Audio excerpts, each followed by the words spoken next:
On the morning of December 29th, 3I Atlas did something no one was prepared for.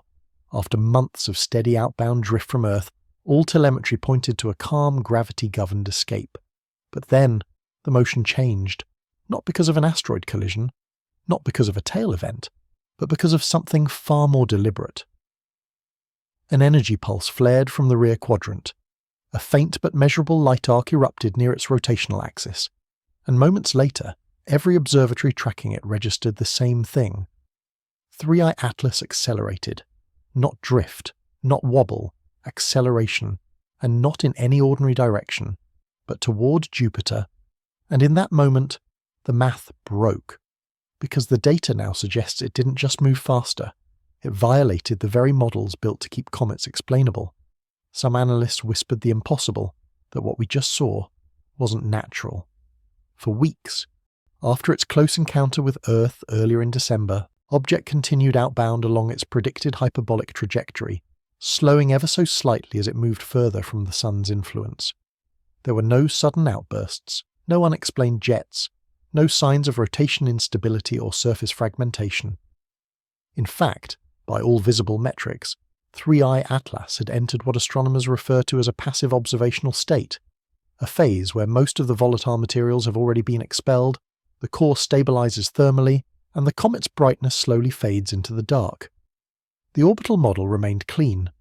NASA's JPL, ESA's SOHO instruments, and dozens of amateur telescopes around the world confirmed the same thing.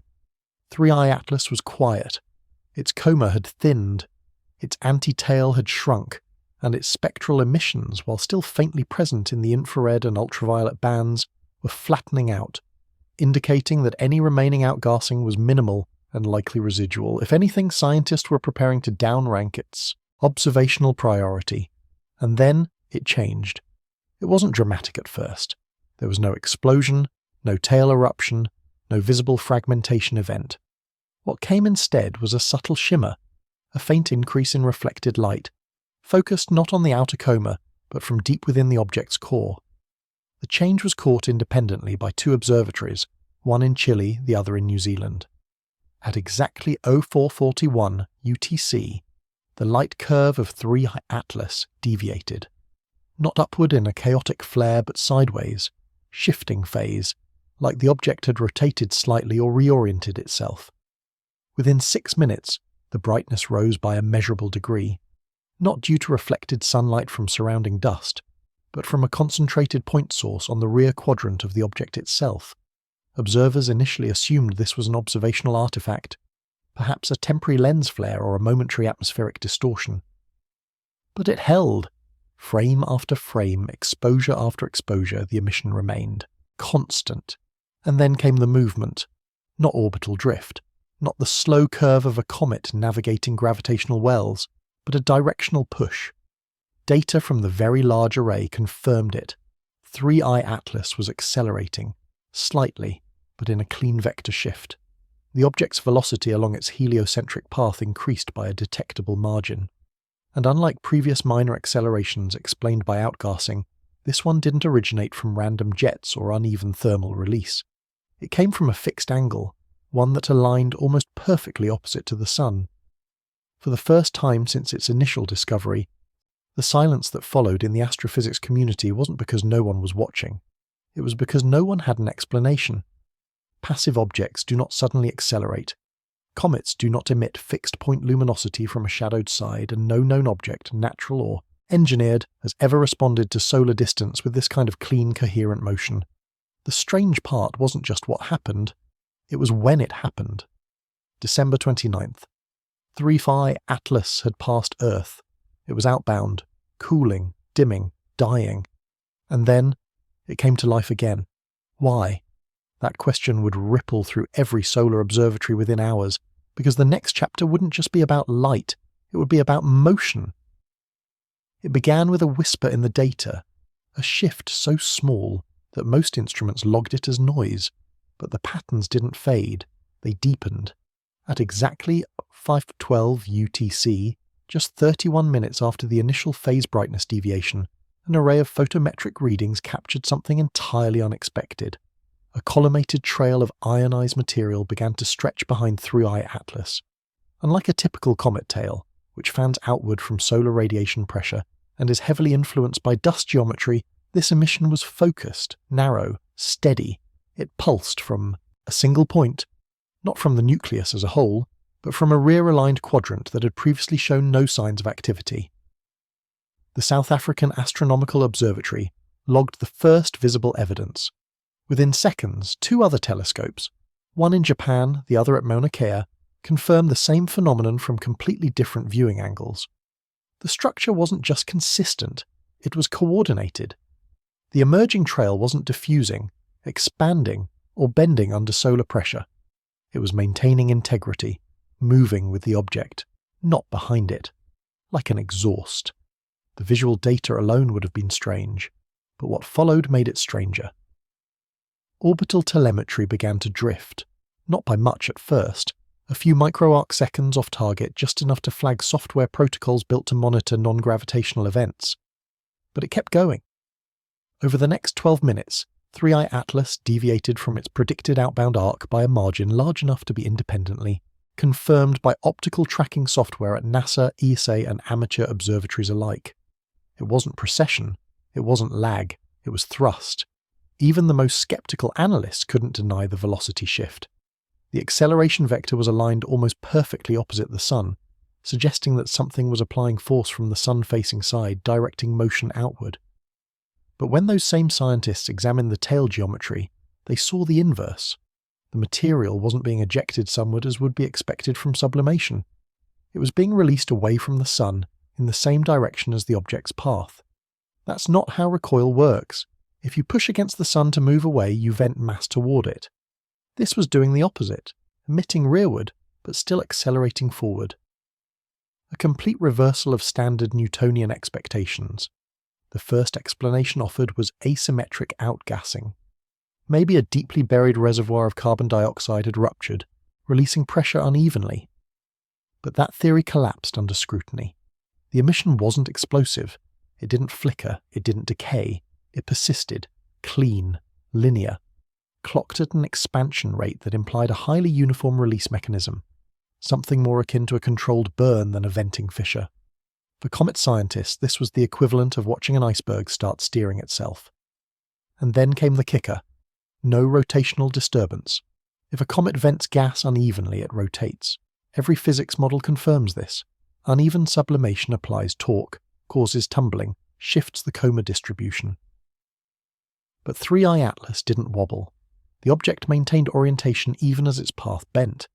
It moved as a single stable unit. That alone contradicted centuries of comet behavior. It was as if the object knew how to balance its own motion, compensating not just for thrust, but for its center of mass. As if whatever had activated wasn't just venting mass, but applying it, precisely in the correct direction and with deliberate intensity. And that's when the term no one wanted to use started to appear in the logs. Not anomaly, not flare, but propulsion. Because in the history of comet science, no passive object has ever done this, and survived. And now everyone was asking the same thing. If it isn't natural, what is it? As the trajectory data continued to update, the numbers started crossing thresholds that made even the most conservative analysts pause. It wasn't just that 3I Atlas had accelerated, it was how it did so, and more critically, how fast it now moved relative to everything we know about inertial physics in our solar system. At first glance, the velocity shift appeared modest, a small bump in heliocentric speed, something a large outgassing event might explain. But when the acceleration curve was modelled across multiple observatories, a deeper pattern emerged, a rate of increase so smooth, so mathematically perfect, that it mimicked one very specific kind of motion: constant pressure propulsion. In traditional cometary physics, speed increases are messy. The release of volatile gases is irregular, driven by heat pockets, internal fractures, or rotational spin. That chaos always shows up in the numbers. Comets jitter, they drift, they spike, then fade. But 3 Atlas did none of that.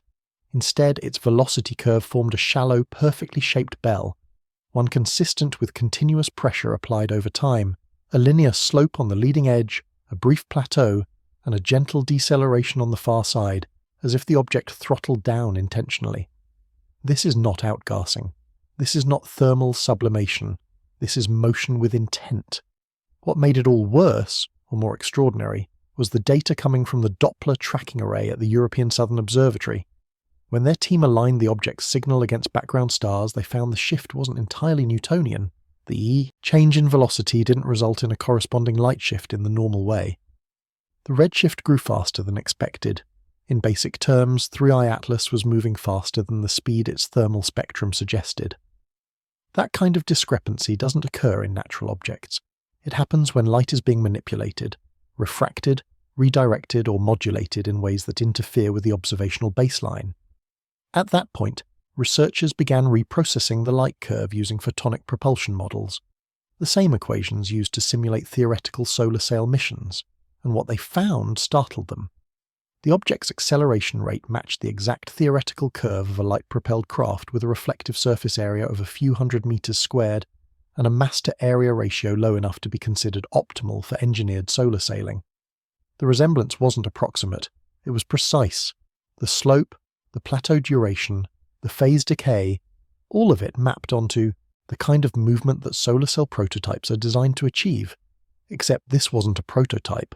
This was an interstellar object, accelerating after passing Earth, toward Jupiter. One team attempted to explain the match as coincidence. Perhaps the natural outgassing just happened to follow the exact profile of engineered propulsion. But that line of reasoning broke down under comparison. No known comet, including those with violent jetting events near perihelion, has ever achieved this degree of precision in motion, not even close. And it wasn't just the acceleration itself. It was what that acceleration meant for velocity, because after recalculation, it became clear. 3I Atlas was now moving beyond the gravitational escape threshold of the Sun, not in its original interstellar arc, but along a newly defined high-energy vector that defied the inertial projections from earlier in December. The object wasn't just continuing its escape, it was amplifying it, gaining speed as if launched again, a second departure, this time with energy we can't account for. Some telemetry analysts described it as a slingshot within a slingshot. Others used a more troubling term, intentional departure velocity. Not a comet being pushed, but a probe, choosing to leave. And that question, whether something chose, would haunt every chapter that followed. By the time the acceleration event was confirmed, telescopes around the world were already shifting their attention, not to the motion of 3I Atlas, but to its light, not just its brightness, its behaviour. The first irregularity was subtle.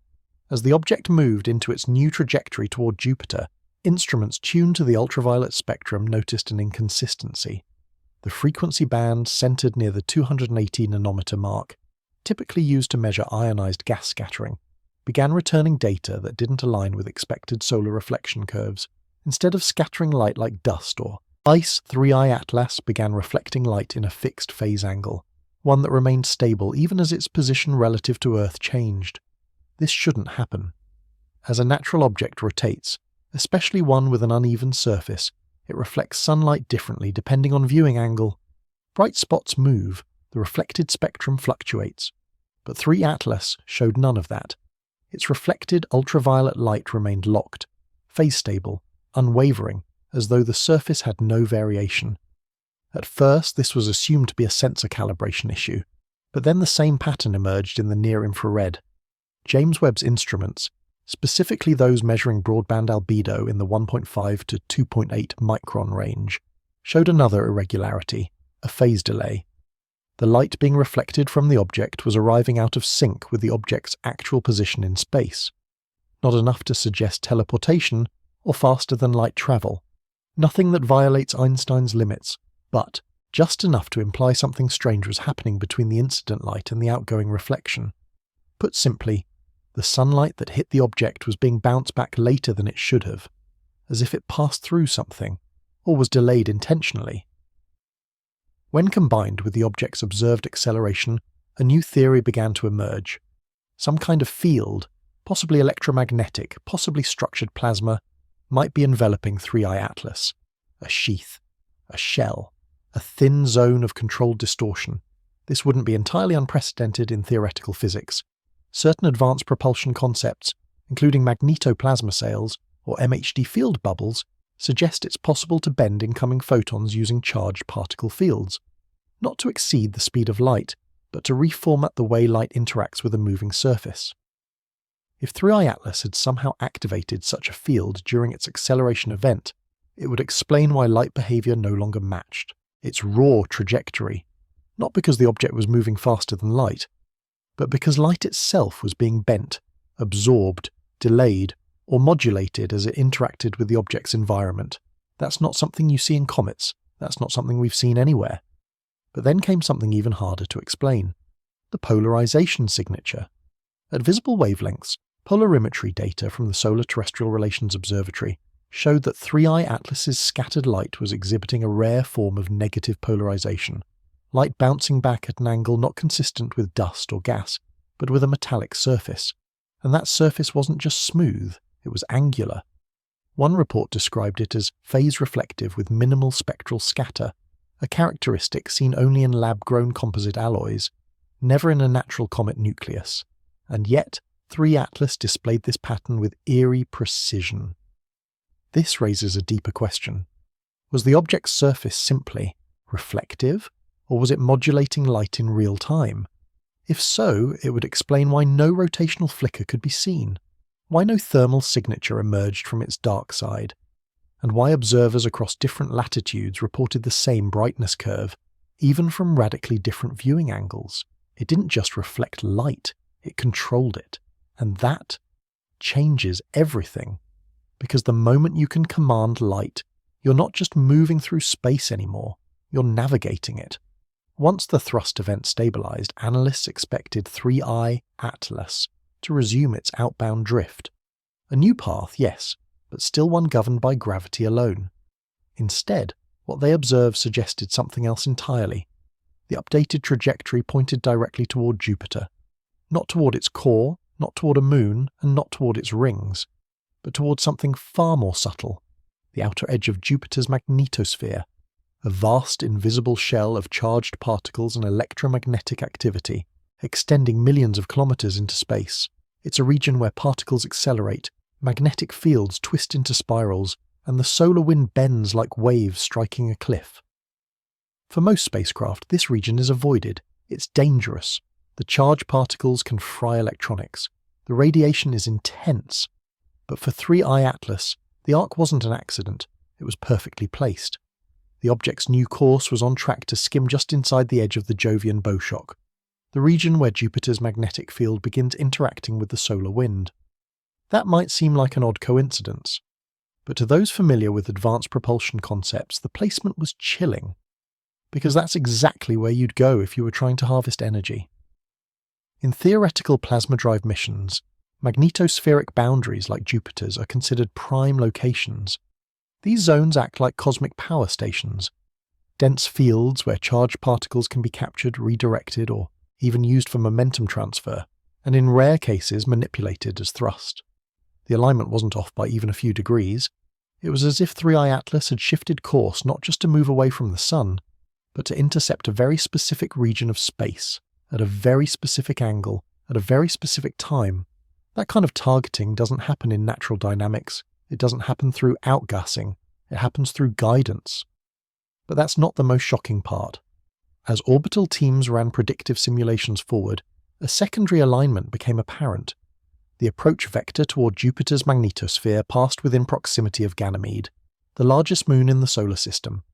Ganymede has its own magnetic field, the only moon known to possess one, and more intriguingly, it produces auroras, electromagnetic events that fluctuate based on Jupiter's influence.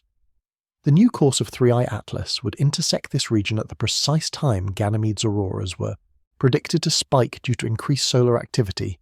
Coincidence? Perhaps. But in deep space mission planning, such alignments are the holy grail.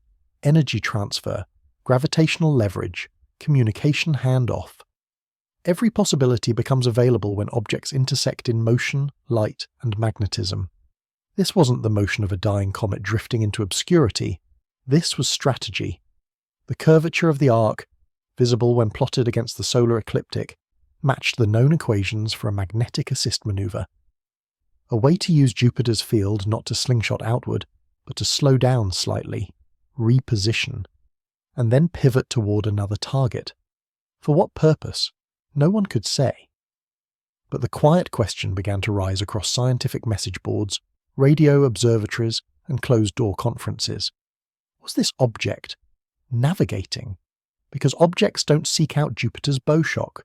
They don't thread a line between radiation belts, and they certainly don't time themselves to arrive when electromagnetic flux is peaking across the Jovian system.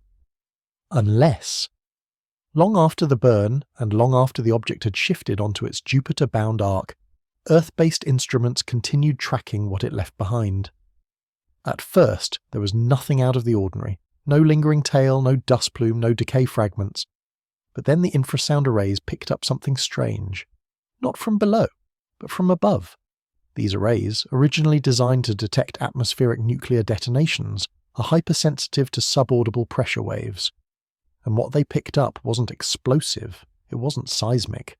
It was a smooth, repeating low-frequency pulse, rhythmic, consistent, and expanding outward from a fixed point in space. That point, the corridor where 3I Atlas had just passed, it wasn't alone. Above the infrasound layer, ionospheric detectors, used to monitor solar storms, began showing brief fluctuations in electron density, not enough to be enough, called a storm, not enough to trigger warnings, but visible, measurable, a wave that pulsed outward in a curved fan following the same trajectory as the object itself. This wasn't a tail, it was a wake. And unlike typical comet wakes, which are diffuse, chaotic, and full of microscopic debris, this one was organised. Smooth arcs of electromagnetic change, faint ripples in the ionosphere's baseline density, no particles, no gas, just structure. Radio telescopes tuned to 12 megahertz picked up the last piece of the puzzle. As 3I Atlas moved through this region, it left behind a faint modulated pattern of radio interference. The signal wasn't strong enough to be considered transmission, but it wasn't noise either. The signal showed a structured fall-off, not random static, but a logarithmic decay, like something had passed through space and left a signature behind. Plasma physicists quickly modelled the event using cometary ion trails. The result? None matched. Every model of a natural wake failed to recreate the clean edges, the geometric flow, and the measured spacing of the pulse decay. What they saw instead was reminiscent of something else. Magnetospheric compression, a phenomenon associated with charged spacecraft moving through active solar regions. That alone shouldn't happen with comets, because comets don't carry electromagnetic fields. They don't produce structured wakes. They don't leave behind waves, unless there's something else going on. Theories began to circulate behind closed doors, that perhaps the object was using its surrounding plasma like a cocoon, not shielding itself, but interacting with its environment. Some suggested it was an exhaust signature. Others argued it was a communications trail, a breadcrumb path for something else to follow. And the boldest theory, that the wake wasn't residual, but intentional.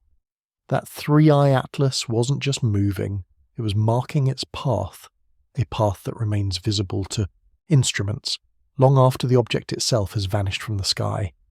And the question still lingers, who is the trail meant for? As the object moved deeper into its new trajectory, something unusual began happening with its reflected light. Not in brightness, but in behaviour. For decades, astronomers have used spectral analysis to learn how light scatters off objects in space. Every comet, asteroid, or interstellar body reflects sunlight in a unique way, depending on its shape, spin, composition, and surface roughness. This reflection changes constantly. As the object rotates, we see different textures. Peaks and valleys create microshadowing effects. Ices glint. Dust absorbs. The spectrum shifts. But 3I Atlas broke that rhythm.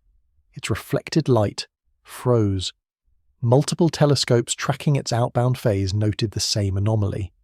Over a 7-hour window, the reflected spectrum remained exactly the same. Not slightly similar. Identical.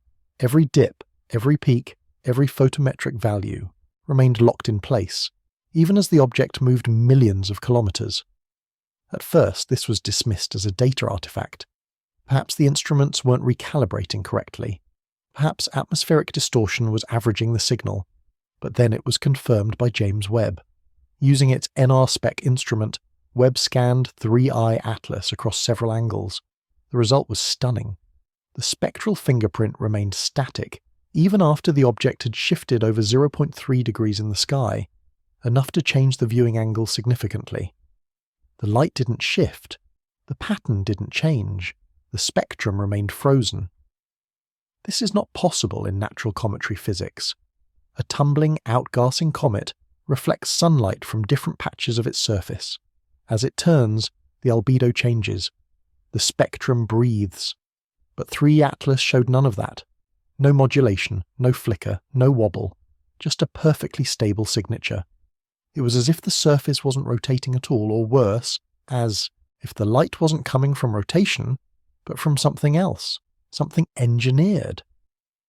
Scientists then tried to simulate the same result using a perfectly spherical object, smooth, coated in ice, rotating slowly. But even that didn't work. Even perfect spheres reflect light differently at different angles. The solar incidence angle changes. The path of the reflected photons shifts. The spectrum should respond, but it didn't. So another theory was proposed, one far stranger. What if the surface wasn't static, but adaptive? What if the surface of 3I Atlas could control its own reflectivity, adjusting in real time to maintain a fixed light signature? Imagine a material capable of modulating its own reflection, like an optical cloak, a type of smart surface that mimics a constant image, even as the underlying object turns, shifts, or moves through space. Such technology does not exist on Earth, at least not publicly, but in theory it would be possible using metasurfaces or nanostructured arrays designed to bend light with programmable intent. Materials like that have been proposed for stealth satellites. Some believe they are already in experimental stages, but to see that level of performance on an interstellar object, it would suggest a level of control that surpasses any natural process. Still, the question remains, why lock the spectrum? Why would an object want to appear unchanged? 3 possibilities surfaced. 1. To mask its movement. A fixed spectral signal would make it harder to determine rotation, axis tilt, or structural features. 2. To reduce its visibility to specific instruments, particularly military or deep space tracking arrays that depend on light modulation to determine object class. And 3. To signal stability. Not to us, necessarily, but to something else. Something that might recognize the locked pattern not as camouflage, but as a beacon. Because nature doesn't create spectral signatures that hold steady across rotation and distance. But technology can, and maybe that's the whole point. It began like a heartbeat, short, focused, radiant, and it came from nowhere. At exactly 0603 UTC, while 3I Atlas was passing through a quiet region of space between Mars and Jupiter, NASA's Parker Solar Probe, then on the far side of its solar orbit, recorded a localized pulse of high-frequency radiation. It lasted 1.6 seconds. Narrow band, not solar, not cosmic, and not random. This wasn't a flare. There were no sunspots in the vector, no coronal mass ejections, no solar wind surges. The environment was stable, quiet enough that the signal stood out like a bell in silence. Initially, it was flagged as an instrument error, but within minutes the European Space Agency's solar orbiter, observing the same region from a different angle, confirmed the same event, same timestamp, same spectral shape, same direction. The pulse had a source. Triangulation placed that source within 0.08 degrees of 3I Atlas's current trajectory. But it wasn't just radiation. It was structured. The signal, when converted into waveform, showed a near-perfect amplitude curve. Not noise, not decay. A build, a peak, and a fall, almost like a breath. The waveform matched no known astrophysical event. It didn't match lightning. It didn't match magnetar spikes. And it certainly didn't match cosmic ray interference. But one theory quickly took hold, that it wasn't random at all, that it was a trigger, a release event, perhaps a kind of activation or maneuver signal, similar to what would occur when a probe fires a new stage or switches systems mid-flight. The pulse's frequency was in the X-ray band, just high enough to ionize certain elements, and just low enough to avoid scattering in the interplanetary medium. That range is often used in communications tests and deep space resonance mapping. But it's also the exact window used by nuclear propulsion, concepts in experimental spaceflight designs, where the ignition of fission reactions is remotely monitored via radiation bloom. Could 3I Atlas have ignited something? No explosion followed, no visible flare, but infrared sensors recorded a temperature rise from the object's rear axis, not catastrophic but controlled, an emission spike of 14 Kelvin lasting just 9 seconds. It didn't destabilize the trajectory, it sharpened it, as if the object had adjusted itself, and then, just as suddenly, it went quiet again. Not fading, not drifting, just quiet. Almost like a submarine dipping beneath sonar, not to hide, but to reset. But perhaps the most chilling discovery came hours later, when Earth-based radio telescopes began replaying the captured signal. Hidden inside the radiation spike were 3 minor harmonics, not musical, not repeating, just there. Frequencies that shouldn't have been generated by natural fusion or emission. Frequencies that were just slightly off-prime, the kind used in signal encryption and error correction. One team at MIT attempted to decode the harmonic structure. They didn't find language, but they found intention, a pattern that was statistically non-random, structured, embedded, not necessarily a message for us, but possibly a function call, a signal meant for the object itself, or something else nearby, because comets don't emit focused radiation pulses in the X-ray band, and they certainly don't embed harmonics inside the blast. But this one did, and it did so with perfect silence on either side, like it knew exactly what it was doing. In the quiet dark just before the dawn of December 29th, something subtle but profound unfolded behind 3I Atlas. For days, astronomers had tracked the evolving behavior of the comet's trailing anti-tail, a thin, shimmering stream of dust and ionized particles flowing away, not from the sun, but in a vector that defied typical cometary dynamics. Anti-tails themselves are rare, caused by perspective and particle alignment. But this one was different from the start, and now it had flipped. The moment was first noticed not by a satellite, but by a skywatcher in southern Chile, who had been tracking the motion with a modified near-infrared scope.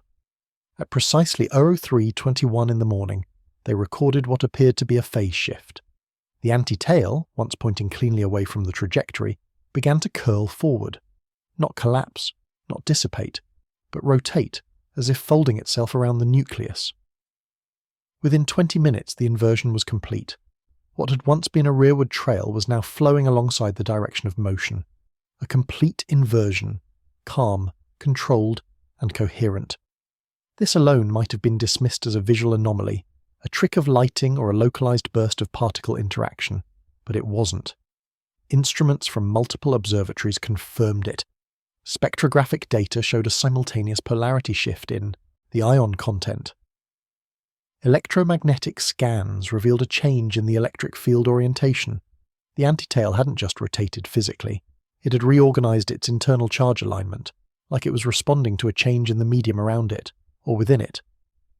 The implications were immediate and complex. Some theorists saw the inversion as an energy conservation maneuver. Perhaps the comet had encountered a magnetic shear layer and adjusted accordingly. But others began to wonder if this wasn't a reaction at all, if it was a decision. Anti-tails are not supposed to behave with autonomy. They are passive, dust and plasma cast off by solar wind and inertia. But this one had shown coherence, not randomness, not instability, coherence.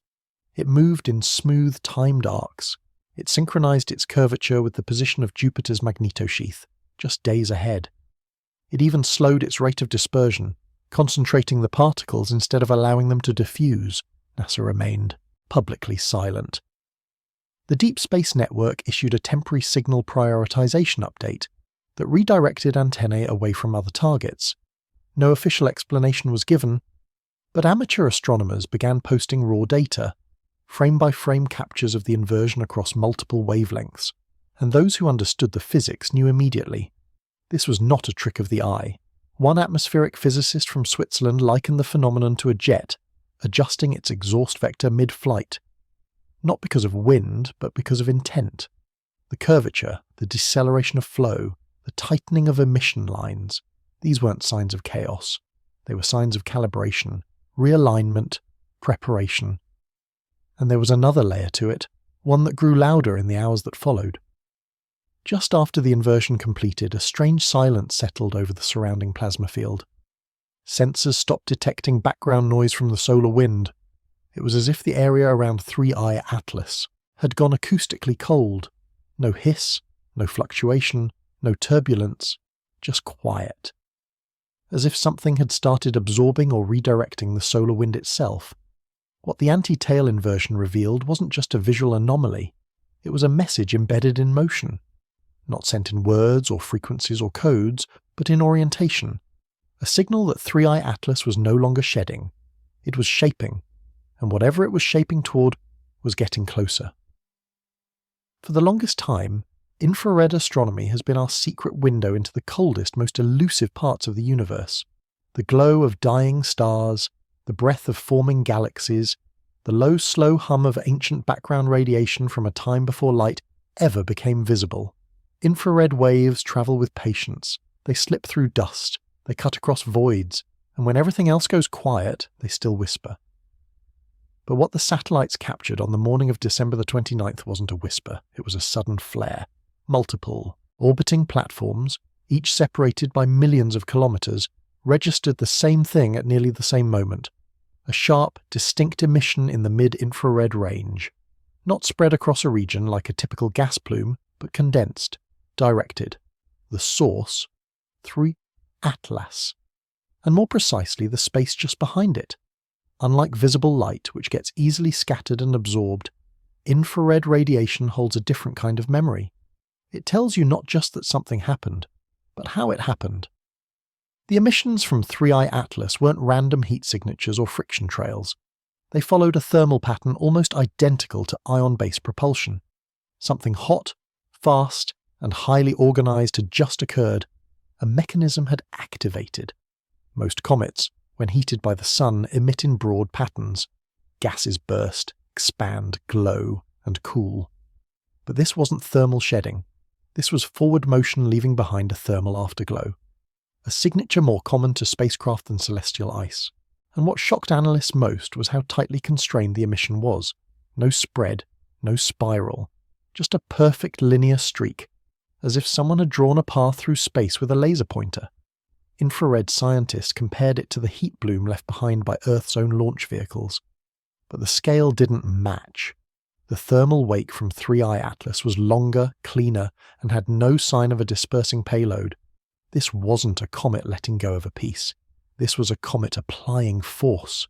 Theories emerged. Some proposed that the activation was the result of hypervolatilized internal compounds reaching their flashpoint, a natural thermal detonation caused by recent solar exposure. Others, however, pointed to the timing. The flare aligned too precisely with the earlier acceleration spike, almost like a secondary stage, a second push, and this time it left a visible trail. For mission analysts and thermal imaging specialists, the real breakthrough came not from the flare itself, but from what followed. 23 minutes after the event, a faint echo returned. A cooler, secondary emission, smaller, slower, but spatially identical, as if the flare had reflected off something. Not a planet, not a moon, but something in open space, something capable of bouncing back infrared light at a very specific angle. This reflection, this echo, challenged everything, because the only way it made sense was if the flare had encountered a structured field, an organized lattice, perhaps even a lens. Speculation ran wild.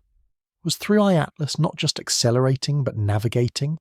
Was it sending out flares not just for propulsion, but for range finding, for mapping, for communication? Nothing is confirmed, and nothing can be yet. But here's what remains: an object, moving too fast, emitting structured heat, and triggering echoes in wavelengths no comet has ever used before. An object that isn't broadcasting chaos, but precision. Infrared astronomy wasn't supposed to reveal intent. It was supposed to reveal temperature, but on this day it showed us something more, a decision made in heat, a trajectory traced in light invisible to the human eye. And now, we're left with the question, who, or what, is that heat meant for? In the hours after the anti-tail flipped, the focus of ground observatories and deep orbit sensors shifted, not just to the tail, but to what 3I Atlas was heading toward. Jupiter, the largest planet in our solar system, has long served as both a guardian and a mystery. Its massive magnetosphere extends millions of kilometers into space, creating a kind of protective bubble unlike anything else in the system. And as 3I Atlas entered that field, something happened. The change was not visual. No flares, no light distortions, but a pattern, a movement that began to ripple silently through the outer edges of Jupiter's magnetic field. Magnetometers began detecting subtle warps in the field lines, not the kind caused by solar wind or plasma storms. These were symmetrical, rhythmic, and most unsettling of all, they were centered not around Jupiter, but around 3I Atlas itself. Several teams from ESA and JAXA cross-checked the data. The frequencies resembled known magnetohydrodynamic wave patterns, but they didn't disperse the way they should have. Instead of drifting outwards, they wrapped, coiling inward like a swirling gyroscope. It was as if the comet wasn't being affected by Jupiter's field, it was folding into it. The most haunting element of the phenomenon was the silence. Normally, when objects enter strong magnetic zones, they trigger emissions, radio pulses, heat spikes, or plasma arcs, but not here. 3 Atlas passed into Jupiter's magnetic dominion as if it had been there before, as if it was tuned to it. Radio astronomers working from Chile and Greenland detected a drop, not in volume, but in variance. The usual white noise hiss from the region around Jupiter suddenly narrowed into a thin band, like a note being held.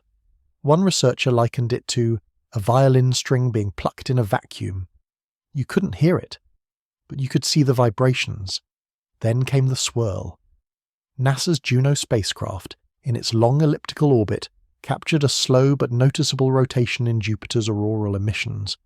These are usually chaotic, driven by interactions with its moons or bursts from solar storms. But now, the auroras began turning, not flickering, turning. A quiet spin locked in cadence with the orientation of 3I Atlas. What caused the synchronization? Some suspect the object was displacing charged particles ahead of its approach, not just moving through space, but gently spinning it. Others believe it may have released a field of low-ion plasma, invisible to most instruments, but capable of interacting directly with Jupiter's outer magnetic layers. In either case, the message was clear. 3I Atlas wasn't a passive traveller, it was navigating, not randomly, not recklessly, but as if it had a map, and Jupiter was a waypoint. No jets fired, no visible course correction. Yet its trajectory nudged slightly, a whisper of a curve that placed it perfectly between two of Jupiter's moons. Not colliding, not disturbing, just weaving through, like a needle finding its path through magnetic fabric. The swirl continued for 3 full hours before dissipating, not breaking apart but fading, as if its purpose had been completed, as if the object had downloaded something, or uploaded it. What remained was a strange calm. Jupiter's field stabilized.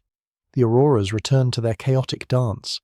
But in the days that followed, sensors noted a slow echo, a repeating pulse buried in Jupiter's outbound magnetic emissions, too faint to classify, too regular to dismiss. A signature, perhaps, left behind by an object that had no engines, but always arrived exactly where it meant to. From the moment 3I Atlas entered the solar system, its motion had obeyed celestial rules, mostly. Its speed had been fast but not absurd, its angle precise but not impossible. Everything, up until now, could be filed away under the label of unusual but explainable. But then came the speed shift. This wasn't a burst, not a flare, not a chemical or gravitational acceleration. It didn't swing past a planet and use its gravity to slingshot. It simply accelerated in open space, past Jupiter's influence, past measurable gravitational vectors, and it did so in a way that didn't make sense. One moment, its velocity curve was steep but expected. The next, it broke from prediction. Instruments across ESA's deep space arrays blinked in disbelief. The telemetry hadn't drifted, it had leapt, and worse, it had leapt outside the bounds of light-based calculation. The Doppler shift flattened. Tracking arrays showed what could only be interpreted as redshift inversion, a slowing of expected light return. But, thus, light wasn't lagging because the object was slowing, it was lagging because the object had changed its relationship to light itself. Avi Loeb, when asked for commentary, didn't claim certainty. But he offered a possibility, a theoretical corridor of motion where velocity isn't a measure of distance over time, but a function of space-time contraction. In simpler terms, it wasn't speeding up in our space, it was moving in a thinner version of it. This matched an old, often dismissed model in theoretical astrophysics, vacuum shear navigation. The idea that certain objects, by altering the vacuum pressure around them, can reduce the thickness of space ahead, essentially slipping forward with less resistance, not faster than light, but faster than our light could track. As 3 Atlas moved, something else shifted. Stars behind it bent, not by gravity, but optically, like heat haze, and radio emissions from nearby space quieted not due to distance, but as if they'd been, routed around it. The implications were staggering. No natural object had ever exhibited this kind of behavior, not Oumuamua, not Borisov.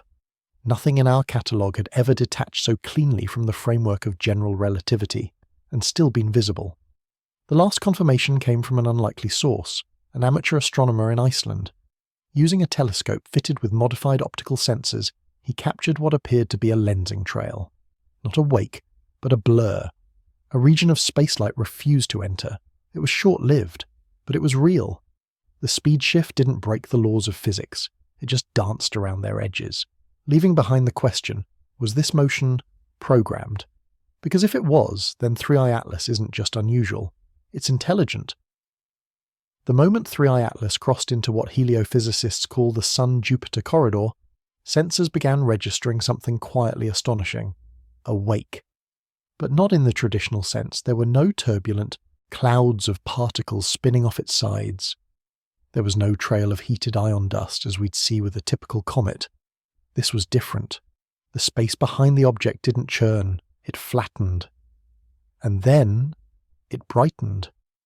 Solar particles in that corridor don't behave passively. They push, scatter, and reflect light based on their density and composition. But what formed behind 3I Atlas wasn't reflection. It was amplification. Light didn't just bounce. It bent, arced, and glowed, as if something was concentrating the energy around the path. Initial theories range from magnetic lensing to relativistic dust polarization. But the one that caught the attention of deep space optical labs was more exotic, induced photonic alignment. It's a term rarely used outside of quantum optics, but here it fit. The photons weren't just following the curve of space, they were being drawn into something, not a black hole, not a field collapse, but a wake field, a subtle spatial region of restructured velocity space. Astronomers compared time-lapse frames over several hours. The trail left behind 3I Atlas didn't dissipate. It persisted, shimmering faintly in ultraviolet bands, almost like a path left intentionally, as if the object was showing us something, or marking its own trajectory, not just for us, but for itself. This behavior has precedent, though not in comets. In high-energy plasma research, lasers fired through ionized gases sometimes leave photonic trails, not from the light itself, but from what the light leaves behind, reoriented particles that briefly hold the memory of the pulse. That's what this looked like, a memory path, a signature, as though 3I Atlas was using light not just to move, but to mark. That triggered a question. Why would an object, natural or artificial, create a wake of light? Navigation, communication, or something else entirely? One theory emerged quietly in the background of a European radio optics facility.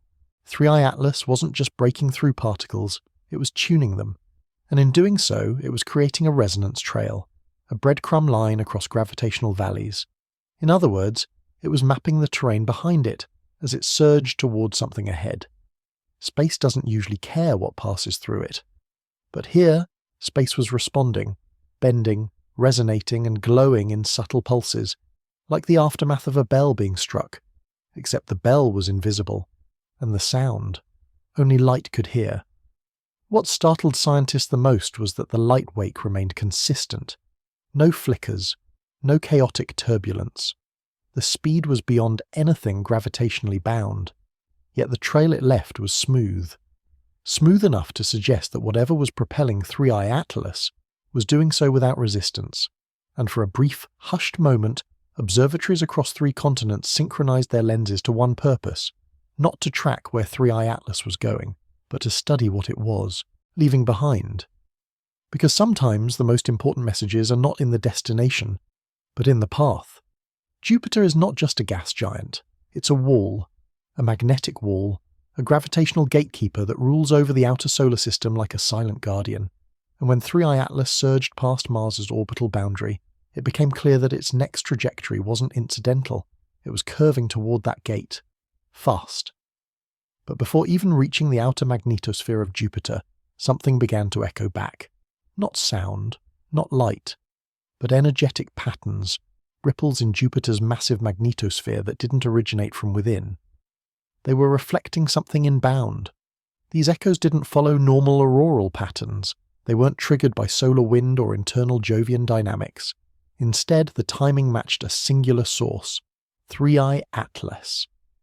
Every time the object made a course correction, or what looked like a pulsed adjustment, a wave echoed back through Jupiter's field lines. Not once, but in rhythmic intervals. Plasma spectrographs stationed on Europa's shadow side picked up subtle magnetic disturbances that pulsed in harmony with 3I Atlas's movements, almost like a ping and response, a cosmic sonar. Except here, it wasn't water reflecting back. It was the most powerful magnetic curtain in our solar system. These reflections began showing patterns, not random, not chaotic, but layered. Frequency bands began separating, as if different aspects of Jupiter's field were resonating with distinct traits of the object. One set of bands aligned with particle acceleration arcs, another aligned with angular momentum vectors. By the time the 12th pulse came, scientists weren't just watching, they were decoding. What became increasingly evident was that 3I Atlas wasn't just colliding with Jupiter's field, it was triggering it, like a switch, a selective excitation. And with each activation, Jupiter responded more, clearly, like the way a singing bowl hums louder with each precise stroke. Speculation accelerated. Could 3I Atlas be using Jupiter as a relay, a power source, or something more abstract, a calibration point? Some suggested that it was using the Jovian magnetosphere the same way an aircraft uses radar altimeters, to sense its own proximity, to map density gradients, or to align its internal systems before a more complex maneuver. What gave weight to that theory was a sudden shift. Just after the 14th echo, Jupiter's outer radiation belt began glowing slightly hotter. Not by much, but enough to suggest that charged particles were being disturbed, not by internal fusion, but by something interacting with the belt's rotational alignment. And only one object was close enough to do that: 3I Atlas. The comet, if it could still be called that, wasn't just observing Jupiter, it was orchestrating a dialogue, a series of energetic handshakes across magnetic fields that had never responded this way to any other body, natural or artificial. And in this quiet, magnetic conversation between worlds, scientists began to realize something unnerving. This wasn't just a flyby, it was an approach, a request, a test, and Jupiter was answering. As dawn stretched across observatories in Hawaii and Chile, instruments that monitor thermal radiation began alerting technicians to a new anomaly. It wasn't a burst, not a flare. It was a slowly rising heat signature, centered not on the core of 3I Atlas, but within the region of its trailing mass. A tail is supposed to cool as it expands. Particles scatter, and the vacuum drains momentum, but this one didn't. Instead, it began to heat. Infrared arrays across multiple long-range telescopes began tracking the gradient, and what emerged was deeply confusing. The temperature wasn't rising uniformly. It was behaving like an internal process, not radiation from the sun, not compression, and not dust, and friction. It looked deliberate, segmented, layered like strata on a geological cross-section. One band was cooler than the next, then warmer again, then colder, in intervals that repeated with almost rhythmic precision. Scientists debated a range of explanations. Perhaps this was phase transition in the tail material. Maybe the molecules involved had some exotic behavior, but the spectroscopy didn't match any expected compound. Carbon, water, silicate all showed standard profiles. None accounted for the rise, none explained the pattern, and none could replicate it in laboratory-controlled simulations. Eventually, a theory began circulating, quietly and without publication. Some teams suggested that this was not a thermal artifact from material at all, but from motion, a kind of propulsion effect. Not the kind with flame or thrust, but with heat as a side effect, an implication that something buried within the cloud was adjusting course. But there was a deeper concern, because this wasn't a one-time spike. This thermal anomaly was growing, not rapidly but consistently, 1 degree then another, then a half step back like breathing. Over time it created an almost metabolic rhythm, and for the first time the data was behaving not like a comet, but like something with internal processes, something that regulated itself. Some likened it to biological heat, though the metaphor was quickly abandoned in favour of mechanical ones. Others suggested ion field containment or magnetic venting. But whatever the true source, one truth became impossible to ignore. This was not the thermal profile of passive matter. It was coordinated, it was controlled. That raised a terrifying question. If this thermal profile was not the result of natural decay or sunlight reflection, then what was fueling it? Observatories scanned deeper into the tail. What they found wasn't brighter, but more ordered. Faint radiation spikes emerged at regular interval, all pointing back toward Jupiter's magnetic influence. The comet wasn't just headed for the gas giant, it seemed to be responding to it, as if the thermal pattern was a kind of orientation, or even calibration. And then came the orientation drift. The tail didn't just heat, it began to rotate. Not wildly, but incrementally. As if the heat wasn't an after effect, but a guidance mechanism, like gyroscopic heat signatures used in spacecraft, or deep-sea torpedoes adjusting to salinity gradients. The more scientists watched, the more uneasy they became.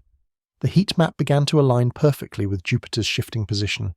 Each update to the comet's trajectory became more exact, less random, less like a body in drift, and more like a body on purpose. For the teams watching in real time, it felt less like tracking an anomaly and more like tracking a decision. The thermal signature wasn't a warning, it was a statement. Not loud, not obvious, but undeniable. 3i Atlas wasn't. Just hot. It was alive with intention. While thermal readings were climbing in the tail, something else, perhaps even stranger, began happening on the comet's leading edge. A reduction. Not in heat, not in velocity, but in reflectivity. The face of 3i Atlas that had long shimmered with light bounced from the sun was beginning to darken. This wasn't shadow play. This wasn't rotation revealing a different side. It was consistent across all angles of observation. What had once been bright was now matte. What had once scattered light like powdered glass now swallowed it. The albedo dropped, not to 0, but to a range so low it began triggering automatic lens recalibration. Initially, the assumption was surface depletion, that the front-facing side had shed its bright dust and was now revealing its rockier, darker layers. But spectral scans showed no change in material composition. The mineral signature remained consistent. It wasn't what was being revealed, it was what was being done to the surface. Some suggested this was the result of charged particle bombardment. Others proposed micrometeorite pitting, but both effects occur gradually, and in all directions. This was localized. The darkening was precise, narrow, almost sculpted. More troubling still, this drop in reflectivity was mirrored by a corresponding increase in forward plasma dispersion. The comet was shedding more ionized material, but not randomly. The dispersion had symmetry, a bifurcated V pattern like an exhaust cone. Not the chaotic fan of solar ejection, but a tightly grouped stream. When overlaid with the trajectory data, the pattern became even clearer. The darkened zone on the comet's leading edge was perfectly aligned with its heading toward Jupiter. It was not facing the sun anymore, it was facing the gas giant. And the shedding wasn't random loss, it was vector-specific. A new hypothesis emerged, that the darkening wasn't a result of erosion, but of an intentional suppression of reflectivity, not accidental, functional, a form of stealth. not to hide from us, but to shield from solar forces. By minimizing light reflection, the object could reduce radiation pressure, stay cooler, reduce drag, stay efficient. And the plasma cone? It wasn't just ejector, it might be propulsion, a slow push, a final acceleration phase. If true, it meant 3I Atlas wasn't just responding to the sun, it was using it, or avoiding it, or perhaps both. JPL analysts began running retroactive simulations. If the reflectivity drop had occurred even a few days earlier, the orbital arc would have missed its current path. The Jupiter intercept would have been off by millions of kilometers, which meant, chillingly, this change wasn't cosmetic. It was course correction. The faceless eyes watching from observatories knew what this implied. The comet wasn't drifting into Jupiter's domain. It was aiming for it, and the reflectivity drop was part of that aim. A technical maneuver, not an incidental shift. No one declared it officially. But the private logs began changing tone. 3I Atlas had adjusted again, and this time it had done so with cold precision. Whatever was inside, or whatever was behind its control, had just sent a message back to the solar system. You won't see me coming the same way twice. When 3I Atlas surged beyond the inner magnetosphere of Jupiter, astronomers anticipated a sharp drop in visual data. The assumption was simple. The denser magnetic curtain of the gas giant would veil the comet's more delicate emissions. But something unexpected began emerging from beneath Jupiter's thick, swirling cloud decks. It started with a subtle increase in near-infrared glow, not on the surface, but underneath it. Telescope arrays across South America, Australia, and parts of Asia began picking up thermal reflections inconsistent with known Jovian activity. The glow pulsed slowly at first, like heat trapped under layers of ammonia clouds, but it wasn't static. It followed the motion of 3I Atlas, almost like a shadow. Scientists at the Very Large Telescope in Chile noticed an anomaly in the reflected waveforms. The glow wasn't being emitted directly by the comet, nor by the planet. It was as if the space between them had become a channel, a conduit through which energy was being pulled, folded, or redirected. The intensity matched none of the expected thermodynamic interactions. Instead, it hinted at something more sophisticated, a form of focused energy dispersion. The glow wasn't just beneath Jupiter's clouds, it was aligned to the planet's rotational axis. This axis-aligned positioning was eerily precise. Instruments showed that as Jupiter rotated, the glow pivoted with it, maintaining perfect geometric lock with 3I Atlas. It suggested coordination, either by design or by resonance. By the time the European Space Agency's IRTM sensors locked on, they reported a doubling of heat signatures in the southern hemisphere of the planet, not from an eruption, not from internal pressure, but from external induction. Something was heating Jupiter from the outside, and it wasn't the sun. Heliophysicists proposed an early model, a layered resonance pulse, possibly magnetic, possibly acoustic, passing between 3I Atlas and Jupiter's ionosphere. In this model, the glow wasn't light, it was friction. Friction between dimensional fields, between plasma layers, between unknowns. But the pattern was what disturbed the most. Every 5 rotations of Jupiter, approximately 50 hours, the glow would dim, then return brighter. It was charging, repeating, sinking, a planetary scale capacitor, a kinetic relay. The metaphors kept shifting because nothing quite fit, but all agreed on one thing. Jupiter was reacting to the presence of 3I Atlas like no comet in history had managed to provoke. This wasn't a gravitational dance, it was something more intimate, a tethered interaction between massive planetary magnetism and something just smart enough to exploit it. Some at the JPL proposed that we might be seeing induced emission, a kind of artificial auroral mimicry. But auroras move, they swirl. This didn't. The glow below Jupiter remained steady, locked, watching. And for the first time since its detection, researchers quietly began asking a question once dismissed as fringe. What if this object was using the largest magnetic body in our solar system as a battery? Because nothing else could explain the symmetry, the timing, the silence. The comet wasn't just passing Jupiter, it was pulling something from it, or leaving something behind. By morning, when new data came in from spectrographs in orbit, it revealed faint traces of ionized sulfur. but in configurations that didn't match any Jovian volcanic outputs. It was as if the material was being stirred upward from deeper within the planet or drawn out of its magnetic shell. The glow persisted through the night. And 3I Atlas didn't slow down. It accelerated, straight toward the outer edge of Jupiter's magnetotail. As 3I Atlas left Jupiter's immediate field, observers expected a return to normalcy. After all, past cometary encounters with gas giants, while dramatic, had always ended in dissipation. Either the comet broke apart or slipped past quietly. But this time, something reversed.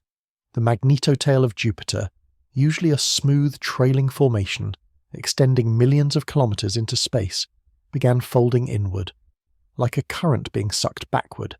Magnetic field lines twisted in odd helices, and emissions from the tail's outer edge began curving, not away from the Sun, but toward 3I Atlas.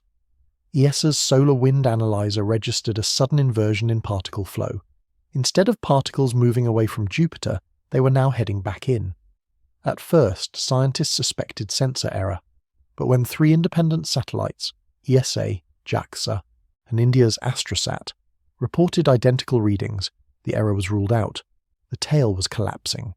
Not due to solar wind changes, not due to internal Jovian pressure, but seemingly from a magnetic redirection initiated by the departing 3I Atlas. It was as if the object had tripped a switch or activated a siphon. Radio signals from this region turned erratic. Regular telemetry updates began arriving out of sync, some scrambled, others arriving earlier than expected. The synchronization anomaly from earlier chapters now returned, not just in spatial alignment, but in time. Magneto-hydrodynamic models tried to simulate what would cause such a reversal, but none could reproduce the symmetry unless an active external field was injected into the system, a field that carried its own magnetic agenda. The shape of the tail changed, from a smooth taper to a twisted knot, from a trail to a tether, and within this knot, embedded deep in the electromagnetic swirl, came a series of echoes, not sounds but pulse variations, measured by shifts in radiation pressure, rhythmic, regular, measurable. Seismologists monitoring deep Earth resonance reported a spike in sympathetic frequencies. Once again, Earth's Schumann bands responded, not with chaos, but with harmony. They lined up with the rhythms of the comet's journey, from Jupiter, through the tail, back into deep space, and it wasn't over, because just as the last edges of Jupiter's tail began to untwist, 3I Atlas spun, deliberately, not randomly.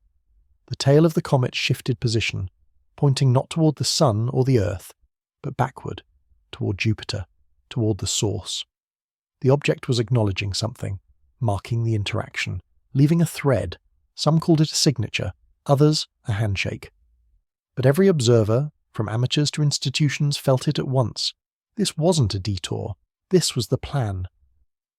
The earliest signs came not from telescopes, but from orbital radiation. Monitors, those quiet, passive sentinels that ring Earth in predictable constellations. They don't track motion, light, or images. They track something subtler. Pressure from energy, the quiet hum of charged particles, and on the morning of December 29th they hummed louder. As 3I Atlas moved further along its trajectory toward Jupiter, something unexpected began to form around it. Not a traditional coma, not the dusty veil most comets exhibit under solar exposure. This was broader, smoother, and it didn't flicker with solar wind interference. It pulsed. Radiation spectrometers aboard 3 different satellites, spanning altitudes from low orbit to geosynchronous, began to register a symmetrical elevation in the background flux. The increase wasn't chaotic, it wasn't noisy, it was graceful, uniform, like a halo blooming out from a central axis. One shaped not by solar gravity, but by precision, by intention. Ground-based observers initially dismissed it as magnetospheric distortion. But when the halo pattern began casting faint ripples across planetary magnetic field models that previously required massive solar events to budge, it became clear. This was coming from 3 Atlas. And it wasn't a product of heat, spin, or disintegration. Experts suggested a phenomenon more aligned with radiation redistribution. Something inside or around 3I Atlas had started to direct charge particles outward, not in the usual scatter of comet dust, but in controlled, sustained streams, like ring currents, like magnetic channeling. It was as if the object had switched from being a passive traveller to an active node, one that didn't just emit radiation, but regulated it, balanced it, spread it along invisible vectors. The structure of the halo expanded over several hours, forming a boundary that pulsed with near-silent electromagnetic tremors, felt, not heard, across instrument panels in Hawaii, India, and Chile. The signals weren't strong, enough to cause disruptions, but they were coordinated enough to raise alarms. NASA didn't call it a hazard. The European Space Agency didn't issue a public bulletin. But privately, radiation maps were redrawn, not as warnings, but as questions. Why now? Why, at this specific point on its journey, had 3I Atlas begun emitting in a fashion so controlled?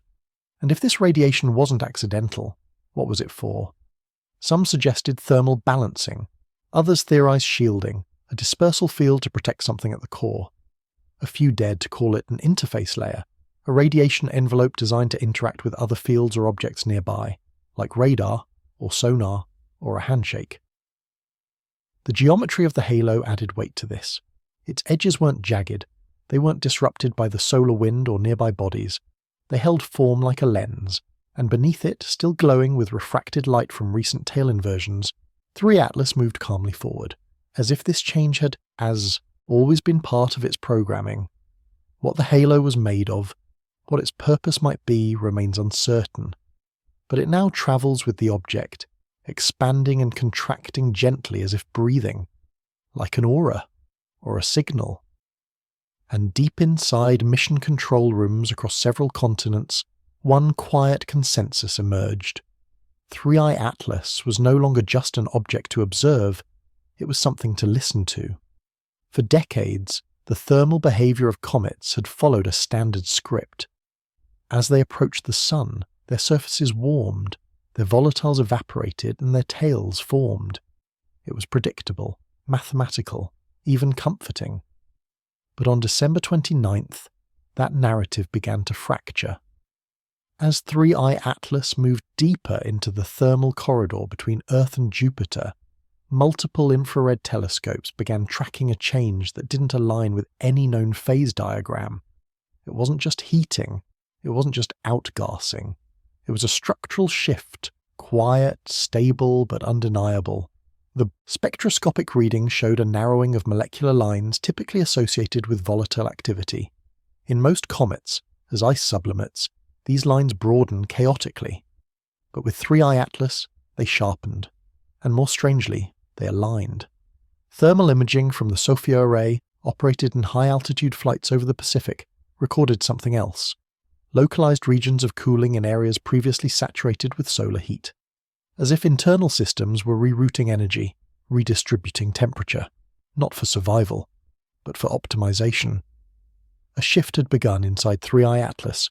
Its crust, once jagged and irregular, now exhibited radiant smooth zones, bands of emission that stayed constant even as the object rotated. Theories ranged from thermal metamaterials to dynamic shell realignments. One hypothesis suggested phase stabilization, where internal temperatures were being controlled within a narrow band to protect something more sensitive inside. A core? A mechanism? A payload? Whatever the cause, it was working. Unlike other objects exposed to the same thermal intensity, 3I Atlas didn't fracture. It didn't outgas violently. Its surface stayed intact. Its emissions became rhythmic. And in the hours that followed, a chilling pattern emerged. Every thermographic fluctuation aligned with a corresponding shift in the radiation halo detected earlier. Like two systems syncing up, internal heat and external energy, scientists coined a term quietly in white papers, thermodynamic orchestration, not chaos, not randomness, a system. The most compelling evidence came when deep infrared sensors recorded a thermal inversion wave, where a colder layer of material enveloped a warmer core then held. No dissipation, no turbulence, like a shell closing. By the end of the day, all major observatories had recalibrated their readings. The thermal model for 3I Atlas was now unique. It didn't rise and fall, it breathed, it adapted, and the implications rippled through, every office watching.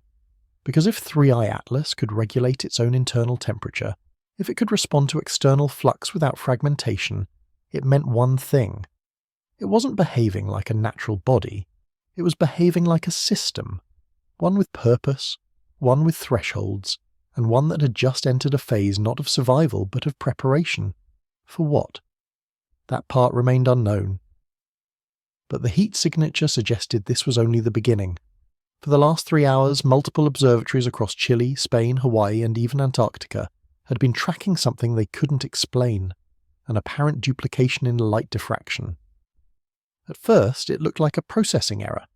Telescopes that were pointed toward Jupiter and trailing behind it to monitor the movement of 3I Atlas began registering dual visual points.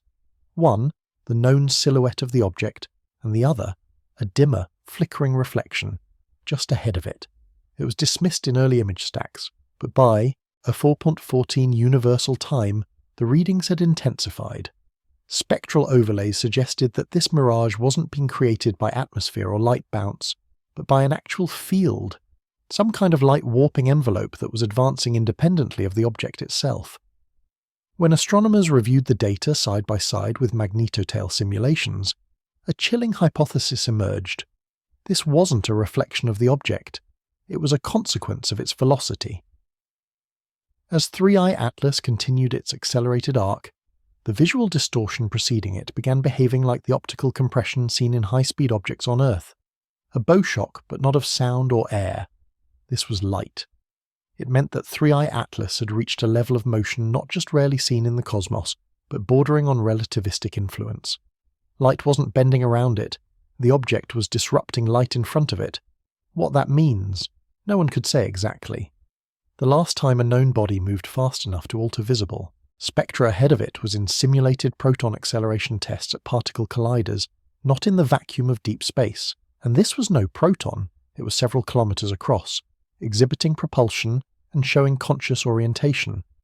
If 3I Atlas had indeed crossed into a region of light-speed relativity, it wouldn't just affect what we saw, it would begin to affect how we could see it.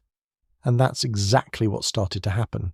Multiple frames from the Pan-STARRS system became unreliable for measuring exact coordinates. The object's perceived location began to lead its actual gravitational influence. Gravity and visual light were decoupling, however slightly, from one another. Just enough to start confusing the instruments. This wasn't just an illusion anymore, it was something new. And what lay behind that flickering light front remained invisible. By 0629 something changed. Not in the sky, not on our screens, but in the quiet spaces in between the data. Analysts at the European Southern Observatory were the first to notice it. Anomalous rhythm in background telemetry logs. Not from the telescope sensors themselves, but from the network infrastructure that handled time-stamped packet flow. Every 19 minutes and 46 seconds, an embedded lag would appear. It wasn't large, less than a microsecond of delay. But its precision was eerie, repeating, self-correcting, always timed against 3I Atlas's position, regardless of which observatory or time zone was logging the data. This shouldn't happen. Optical data streams aren't supposed to carry rhythm, especially not globally, especially not synchronized to an object hundreds of millions of kilometers away. At first it was blamed on solar activity, or packet queuing latency.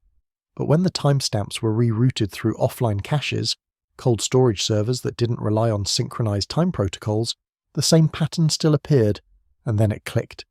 The delay wasn't coming from us. It was being injected, not into our devices, but into the very field we measure through, space-time. The suspicion emerged in hushed meetings with CERN, where time distortion models had long theorized what kind of data signature an approaching field manipulation might show. This was uncannily close. Not proof of manipulation, but suggestion of a kind of counting, a metronome-like disturbance in the silent clockwork of orbital observation. By mid-morning, 4 observatories had confirmed the rhythm, not in visible light, not in gamma, not in microwave, but in the delay between how fast signals arrive from one satellite to another. The noise was now part of the fabric. There was a growing consensus that it wasn't a broadcast, it wasn't a warning, it was a countdown. But for what? Nobody knew. No signal followed, no pulse. Just the recurring presence of something pacing itself between pulses of interference, something steady, quiet, waiting, and if that signal reached zero, we wouldn't hear it in time. As the world turns under a sky more watched than ever before, we're left with questions that have no equations, only patterns. What 3i Atlas has done over the past 3 weeks has shattered nearly every predictive model we had: gravitational, electromagnetic, optical, even temporal. But perhaps most unsettling is not what we've seen, but what we haven't. The object passed Earth, but left something behind. It redirected solar radiation, but never showed us the mechanism. It spun, but never tumbled. It synchronized its tail to Earth's own magnetic signature, but never deviated from its projected arc. Now, as it closes in on Jupiter, moving faster than any known cometary object has ever done while growing in mass, density, and structural complexity, we're beginning to realize this might not be a visitor at all. It might be a relay, a translator, a machine designed not for contact, but for confirmation. Confirmation of what? Of Earth's position? Of human detection capability? Of magnetic compatibility? We can't say. But one thing is becoming clear across astrophysics circles, orbital observatories, and even policy boards quietly convening behind closed doors. 3i Atlas may be part of something larger, something sequential, something ongoing. There's no weapon, no threat, no transmission, but there is rhythm, there is geometry, and most chilling of all, there is intent. When humanity first looked up and saw the stars, we thought we were listening to history, the light of the past travelling billions of years to reach us. But maybe, just maybe, we've misunderstood the direction. Maybe light is not only a message from the past, but a test from the present. What we're witnessing may not be a comet at all. It may be a kind of mirror, a probe that doesn't observe, but triggers, that doesn't speak, but reflects, that doesn't visit, but aligns. There's a strange kind of silence, now, across every observatory, every telescope, every satellite, not because the data has stopped, but because the implications have started. If an object this small can disrupt magnetic fields, resonate with planetary signals, and produce optical anomalies faster than light can compensate, then what is it really measuring? Because it's not pointing its jets at the sun anymore, it's not accelerating toward the void, it's not even maintaining a natural tail. Instead, it's positioning, and not randomly. The orientation of its spine matches a known Earth-Jupiter vector only seen once before, during the 1979 flyby of Voyager 1. That path is now being replicated, not just in space, but in time. Every arc, every pulse, every silence, matched. Some believe it's nothing, a coincidence of orbital chaos. But if you've been listening, really listening, you've already heard the anomaly. It isn't loud, it doesn't scream, it hums, steady, patient, and it waits for alignment. So now we look forward, not in fear, not in panic, but in awareness. Because even in the silence, something is counting. And when that final moment arrives, not with sound or fire, but with symmetry, we'll